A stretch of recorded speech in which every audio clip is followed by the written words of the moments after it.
Good evening, wrestling fans, and welcome to a brand new episode of Flesh Wound Features presents Squared Circle Society. We have a review tonight for director Michael Past, The Nail in the Coffin, The Fall and Rise of Vampiro.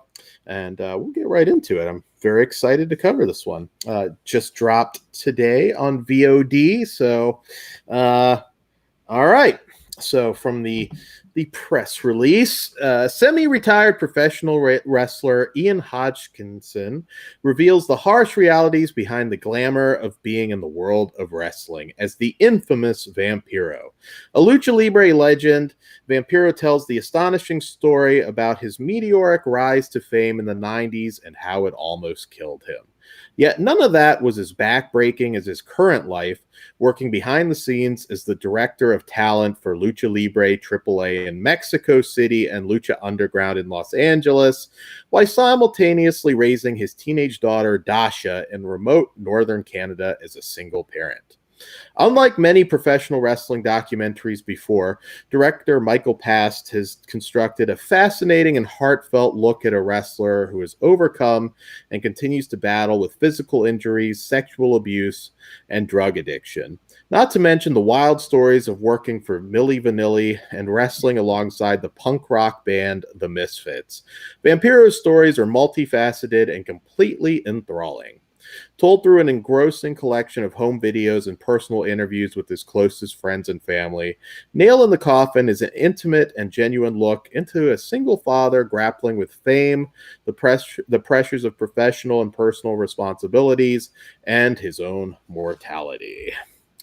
All right, so well, I guess to kick things off, like when did you guys first become aware of Vampiro? Do you go pre WCW or was that kind of when you first got to know the character? Well, for me, it was WCW, and then because I was a wrestling fan, but I wasn't I wasn't smart yet. Now I am. I would have known who he was by then. But when he showed up, and I hated WCW by the way, but when he came, I still watched it though. But when he came, I'm like, who the fuck is this cool looking dude? Like I'm into this. I hope he kicks ass. And then he's pretty rough in the ring, and I liked it. And he was just like a fucking cool rock star looking dude and with the white face. Yeah, I was all about it. And spit blood. I was like, fuck yeah, I like this guy. Do you go back? Yeah, Oh, go ahead, Todd. I know of him. I'm trying. I know of him from the Mexico days, but I'm not a big Lucha Libre guy. So my first real introduction, I knew the name, but I didn't know his work until WCW. And like Pugs, I did think it was a cool gimmick and enjoyed what he did. Okay. I actually do remember because I was just a diehard wrestling fan in general, even if I couldn't watch a particular, fed or whatever. I knew about it just through PWI. I was always an avid reader, so I was aware that Vampiro was a legend in Mexico. So I was really excited. I mean, this is back in even the hotline days where, yeah, I know I was a nerd. You ran your folks' bill up. Yeah, I think I did that. How many times did your parents whoop your ass? They got mad once because I think I don't remember. Was it the Mean Gene hotline where he's talking all super slow? Yeah, pretty much. I just want to know if Bam Bam Bigelow is coming to Nitro. Wrestling fans. We've got some exciting news, but first a recap of Brad Armstrong on WCW Saturday night. But anyways, yeah, so I was aware of him. I saw some stuff and kind of the same, really cool looking dude. And so that was one issue. Sometimes WCW didn't have that cool factor. You had a lot of the older guys that were just on top, and he was okay. Well, one, I'm going to immediately disagree with you, but this is already turning into a wrestling conversation. Yeah, I know, because the WCW had the definition of cool guys with NWO, but let's get to the doc for a non-wrestling fan. We will for a non-wrestling fan. He's got to stop me and check me. I'm sorry. But anyways, to be continued. All right, so getting into the doc, the thing that I probably liked most about this was the behind-the-scenes stuff in AAA. As we know, they had a couple very well-publicized incidents, which this has footage I haven't seen of. And we're bookmarked very, very well about that. But again, Dan, within what we see, not what you know. Yes. Well, we get to see the Jeff Jarrett incident where he threw out tortillas to the crowd. Looked like he wanted to get into a fight with Karrion Kross. I love that, though. He's like, what the fuck is he doing? I remember hearing that. I was like, that's brilliant. Oh man! And also when he starts cussing when he starts cussing about him, like, this motherfucker is the reason I left wrestling. Blah blah. Like, you're still working with him. Well, that's the business. Yeah, and then the Rosemary incident with Sexy Star. It really captures the chaos of what it's like to work like behind the scenes. Dan, you're alluding to things people don't understand. I know. All right. I will tag you in, Todd. What did you think of this doc? I thought it was okay because I'm trying to look at this as a non-wrestling fan. Uh-huh. And I think this is going to get a lot of looks from people that might not like wrestling. Mm-hmm. Because it is a very compelling documentary. It's a really interesting story. There are some historic, controversial, whatever moments that wrestling fans will be aware of, as Dan's already fanboyed on. And I mean, it really gives an inside look into his life. And I think it's a compelling enough story that I could recommend it to people who don't like wrestling. Yeah. Pugs, what about you? Well, I agree with you. Like, this movie shows how much this man loves his kid. Like, that is a theme throughout the whole thing, and how hard he works for her too, just to make her happy and provide for her. And like, because like he feels like he can't do anything else, so he'll do what he knows. He wants to leave, can't, because he has bills to pay. His house is awesome, by the way. Yeah. But yeah, it just I enjoy seeing the backstage stuff. I like the outbursts. It feels real. If you're a non-wrestling fan, I think there's stuff here for you to watch. If you're like a biopic fan or just documentaries in general, this is for you. We get a good look at how he got in the business, why he did what he did, how he was with Milli Vanilli, which is freaking awesome. And I wanted more of that, actually. Yeah, I did too. And then you see like the photos of him in the back with the blonde hair and glasses working the soundboard or whatever. Yeah. I think that also helped him in the backstage in Triple I and stuff like that. And then having him develop into an agent in Lucha Underground and, just making stuff look cool. It'll give you a lot of new insights on wrestling business and then this man in general, how he struggles every day just to survive and provide for his daughter. Yeah, no, definitely. Even if you're not familiar with wrestling, there is a very human story here that's being told, and there's a little bit of like backstory on just the importance of wrestling at Lucha Libre in Mexico, and so you won't feel lost watching this. If you are a wrestling fan, there are certainly some incidents that you'll have a great time seeing more of than what you heard about. And I really enjoyed how they kind of also highlighted his rivalry with Conan, both in and outside the ring. I love the old footage of Conan with the lion. I never knew he was that big. I've never seen those photos. I've never liked Conan enough to like look back. I was like, holy shit, what happened to you, homie? Yeah, his style was a bit different then. So Yeah, I had a really good time. Big props for the Ramones remix that they used at a particular time that I thought was really cool. It's I think if you're not a wrestling fan, you will still enjoy it. If you are a wrestling fan, you might enjoy it even more. And or like Dan, you might get it here and there. And they cover a lot of ground. They really do. It's not. I mean, it's a little melancholy, but it's not like all bad. It's not like a beyond the mat sort of thing where it's just all the horrors of it. But there's some bits that I did laugh at some of the, because I've seen that with other people where it's like, what the fuck are you doing? Yeah, I believe him. He's also very intense, so it's like he's punching monitors, and we've all been at the breaking point where like, this motherfucker just needs to act right, and he just wants the best because that's the product he puts on. Like, he's a like yeah. I was gonna say, it's like you watching two people untangle extension cords. It's the whole thing. He beats people. But it does make, I know I don't want to go back into it, but it makes sense his outburst when people were flipping out, which we see in the end of the doc at Play My Fucking Music, because we never had context to that stuff before. But you're on camera and like well, I don't want to get into that, but yeah, we'll set Dan off the rails at the end.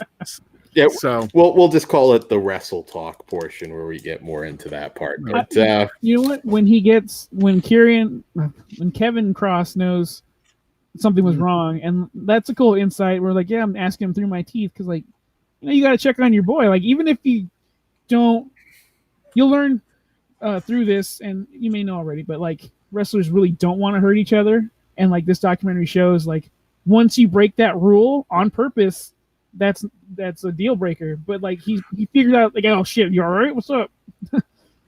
I don't know. I think there was some defending of Sexy Star in this, but we'll talk about that soon. Yeah, we'll talk about that. And this also shows that moment that Mike Awesome broke his neck, and all of the the horrors that awaited him after that. And then just the reality. I mean, wrestling is still a very rough business, but he's from that era where it was like, no, just drain your knee, you've got 2 more matches to work. It's like it's dude, when he said his knee was the size of a basketball, I'm like, that's rough. Yeah, it's that old joke. Yeah, at least it was on his face. Put some Robitussin on it and get back in there, basically. And should have just got a back. Yeah. I'm sure there's like tons of extra, because I didn't know about the Guardian Angels thing. Yeah, which was kind of cool to see that. Charles Bronson in the streets, Vampiro. Yeah. There you go, Death Wish remake with Vampiro. It's also Matt Stryker was kind of cool seeing him. I actually like them on commentary. I don't think like Vampiro is like the greatest commentary guy, but I thought they did a pretty good job. They're a good team. I like him too, and he was trying to, he's a good dude, putting his buddy over, like, you're a good dad. And through this documentary, I believe he's a good dad. He is doing his damnedest. So bravo. Yeah, and lots of like old footage too. Obviously, he liked to record things, so it was cool to sort of see the daughter then, now, and he had all just like Dan's grandparents. That's messed up. Referencing another show. Callback. Yep. But yeah, I always liked the guy. I mean, he was one of those ones where I was like, man, why didn't you ever go to WWE? Because most everybody did, but what was he going to do? I think he got never get a call, or I don't think so, because he had that injury. Mm-hmm. I think he's somebody that there are a few key people that don't like him that might also factored into it too. Like, for me, he never seemed like a WCW guy. He always felt like the gimmick he has felt WWF to me, or WWE. Like, he could have been in the Brood. He could have when the Hardys left or Ed and Christian left, he could have helped out Gangrel. I don't know if there's beef between those guys, but he could have the Vampire Warriors thing going on, and he could have had a cool solo run. I don't know. You never know. I mean, he could have come and broke out, or he also could have just been competing for the hardcore title, and that's fine too. I would have preferred it on WWE at the time. I hated WCW, but I would watch his shit. But he was a bright spot. Not the greatest wrestler in the world, but he had that presence about him. One thing that hurt, he didn't gel well with Sting, which he didn't talk too much about that actually in this, but I feel like he has elsewhere. And because that was a big thing. Those two just didn't have a lot of chemistry, and how the locker room was there, which he does talk about that. There was a lot of jealousy back then, and it's like, oh, you're doing Sting's thing. When in reality, he really wasn't. Yeah, they're two very different characters, but I thought it was actually one of the more moving scenes in the doc was when he was at the graduation for the daughter. I thought with that his badass jacket. Yeah. And the gymnastics class. I enjoyed this one a lot. It's both a wrestling doc and just a doc about a guy and his daughter and just working hard to provide for her and make things work. So we'll rate it, and then we'll get into some more wrestling geek stuff. So what say you, Pugs? I'm going to go with a solid 4.5.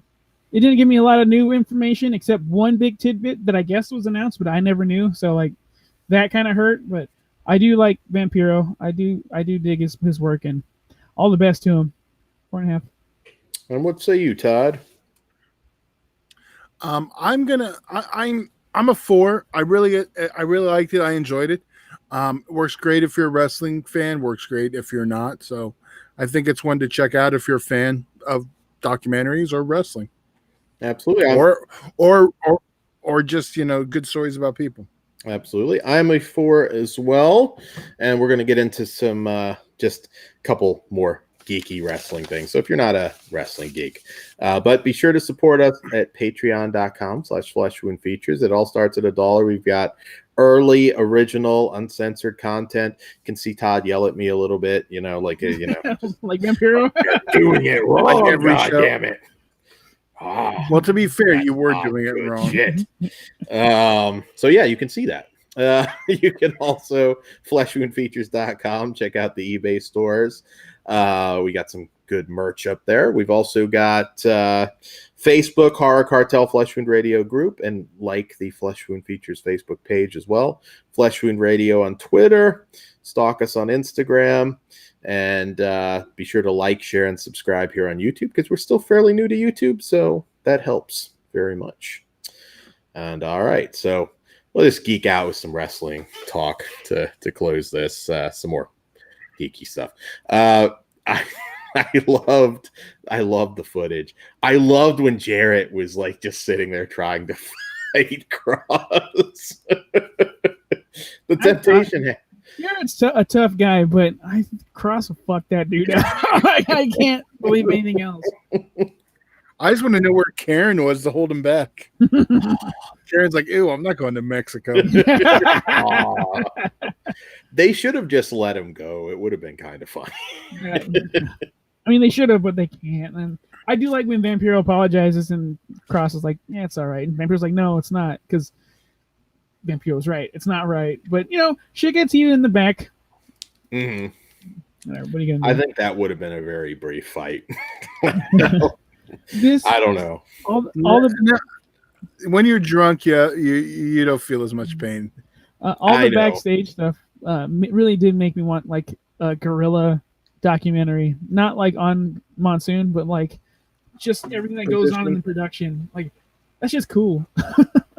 Can you imagine a 365 and you just edit together the best moments? Just have a camera crew film guerrilla.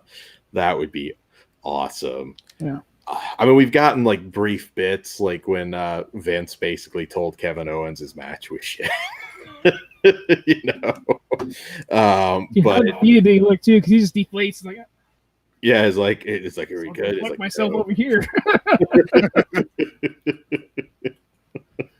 And the Jericho one where he's just like, "What's the business coming to, Taker?" Is like, "We got Jericho as champion." And Jericho said he's got the belt, and he's like practically like crying in his room that night. But yeah, no, and I'd like to see more of Rosemary and Sexy Star, because that one there's no defense. I did kind of wish the camera would have lingered there, because you should have told her a new fucking asshole, fucking bitch. Yeah, that was the only thing I didn't really like, was that they didn't, felt like they were kind of defending the actions a little bit. I don't think they were defending it. They just weren't. It wasn't like a big. They downplayed it. There you go. They downplayed it. Yeah, I'm not a worker, but there's no way you accidentally break somebody's arm on a cross arm breaker. There's no way. That's ridiculous. Well, there is a way, and they actually did explain it. When you're in that zone and you're not thinking, it can still be accidental. Do you think that was accidental? In this case, I don't think it was accidental. Yeah. No, I don't. But I'm saying it's possible. Yeah. I'm just saying not in this situation. You know what? Yeah. Fuck Sexy Star. But when Vampiro broke his neck, when Mike Austin broke his neck, I totally forgot that happened. I knew he broke his neck, but I forgot how. And watching that, I'm like, oh man, that sucks ass. was that on Nitro? Or was that a pay-per-view? Yeah. Oh, man, that was probably a non-fucking pay-per-view. I believe. Poor guy. Yeah. It's a rough I wish they would have focused a little more on his match with Pentagon in Lucha Underground. I forgot what they called it, but like, that was the coolest fucking entrance he's ever had. Match. Yeah, their death match. They called it. Was that when he came out in like the Pope outfit? Coolest fucking thing ever. He had this, I was like, oh, he's back. Fuck yeah! And then he didn't win, but that was a good fucking match. Yeah, that was fun. I do remember that being fun. Lucha Underground, if it just had a little more money behind it, who knows? Because it was definitely an alternative. Have you guys ever met Vampiro in person? XPW Cold Day in Hell. I met him. He looked like Chris Benoit without the makeup and the short hair. I met him at a random show, and I can't remember the company, but yeah, I did meet him like forever ago. Not much to say. It was just, sign your autograph and that's it. He was nice. He came out and hyped up the people in the crowd waiting to get into the Lucha Underground, and he stood around for a while. I got to say what's up to him. I don't really like to waste people's time with that, but I let him know, hey, dude, big fan. Keep up the good work. Yeah, no, absolutely. I probably would have popped if he were, I don't know, answering Cody's open challenge or something fun like that. Give him like a little. Not anymore. Did you guys just give me a spoiler? Maybe. Might have. But yeah, no, I that was my favorite part, was just the chaos that goes into something like that. And AAA had a couple very chaotic shows. They didn't get into the farting on the mic thing though, which I they skipped them. They skipped the murder. Fuck it. Yeah. I'm waiting for that documentary. Yeah. Right. But oh yeah, man. And I'm curious to see at some point if there's even an extended cut of this, because I'm sure there's a lot of different things. Well, the Blu-ray for this comes out next Tuesday, September 8th. So it's available on the Epic Pictures website, where Dread sells all their Blu-rays and DVDs, and it does have some features. So there you go. It is available now also. Well, about to be. If you pre-order it now, it's $14.99. Bumps up a little more after release date. So sweet. You still got some time to get it lower price. Get that pre-order in. Much better than the last wrestling doc that we did, which I think was Ted DiBiase, the y'all need Jesus doc. So I'm like praise Jesus now after watching that. Which is funny because I didn't hate it as much as Dan. I haven't seen it. I didn't. It wasn't that interesting for me, but yeah, this one was pretty good though. Who do you? There was no Sexy Star. And well, speaking of wrestling documentaries, we got another one that if you missed it, you can go back and check the "You Cannot Kill David Arquette" documentary. There you go. Yes, we have that as well. So before we head out, what's like the one guy you want to see a doc on? You can pick any wrestler. Well, I said earlier I want to see a gorilla doc, but if I have to pick a wrestler, well, I'm not going to choose anyone else except fucking Kane. I want a deep dive. Yeah. I mean, like, I think I know everything, though. You guys should know my answer. If you don't, I'll be surprised. Supreme. Which you can do it. I know. Which I should have. That's a whole nother thing. But yeah. So, verdict. Check this out. Oh yeah. I was trying to.